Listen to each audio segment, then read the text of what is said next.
Mayong buntag mga kaigsuonan, ani kita karon diri sa Kabadbaran City, diri sa Kingdom Living Transformation Center.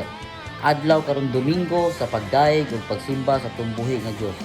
Napanalanginan ko naglantaw ani mga kabatan-onan nga nagkaiusa ug nakita ug nabati nako ang ilang kalipay nga nagpagamit sa bulahaton sa tumbuhi nga Dios. Bisan pa man sa ilang pagabatan-on pa, apan dako na ang ilang kasing-kasing sa pag-alagad sa tumbuhi nga Dios.